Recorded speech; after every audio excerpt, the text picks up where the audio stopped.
Hi everyone, welcome to hopefully the first of many videos by MWN Design and MWN Hosting. Today we're going to be installing WordPress via cPanel.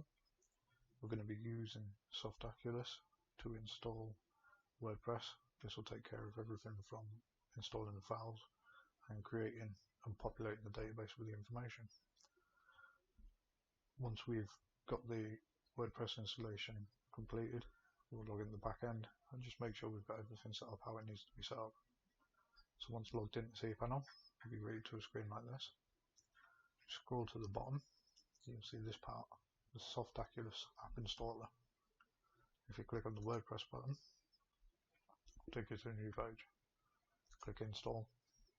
This is the latest version of WordPress available via Softaculous, and then this will be the domain where you're installing.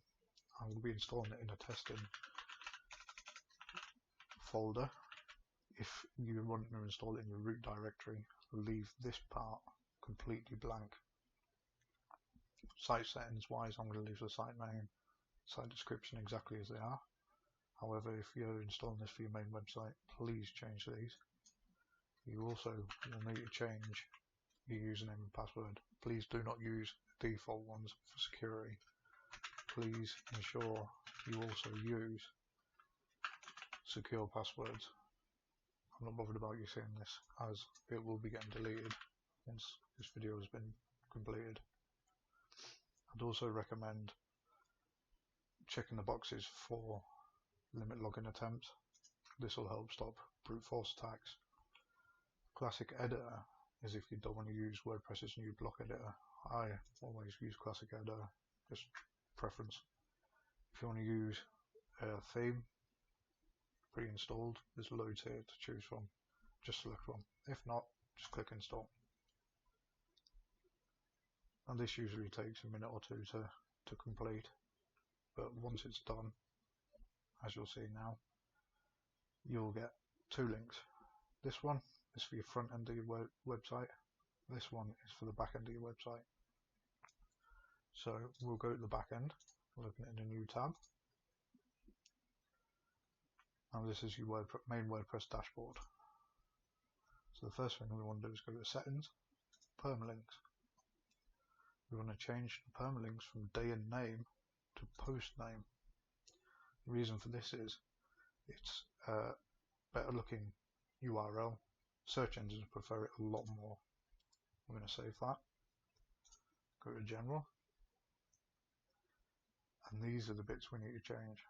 So if you're in the UK like me, you want to go to English, UK, change your time zone to Europe and then London. If you're in any other part of the world, please change it accordingly. I like to have the date set out like this, so 01/02/2020 for 1st of February 2020. Your time, I always prefer 24-hour clock. Week starts on, leave that as Monday. We'll go to right and just go through all the settings, make sure everything's how we want it to be set. And that's set. So what else we can do is we'll just jump to the front end. You can do it a different way actually. So if you've still got Softaculous open, you can click the link in there. If not, from the back end of your website where it says site title there, hover over it, visit website. And there's the front end of your website. What we'll do in another video is we'll start to design a brand new bespoke theme that can be used on your website. Hope you enjoyed this video and found it informational. Please subscribe and like. Cheers guys.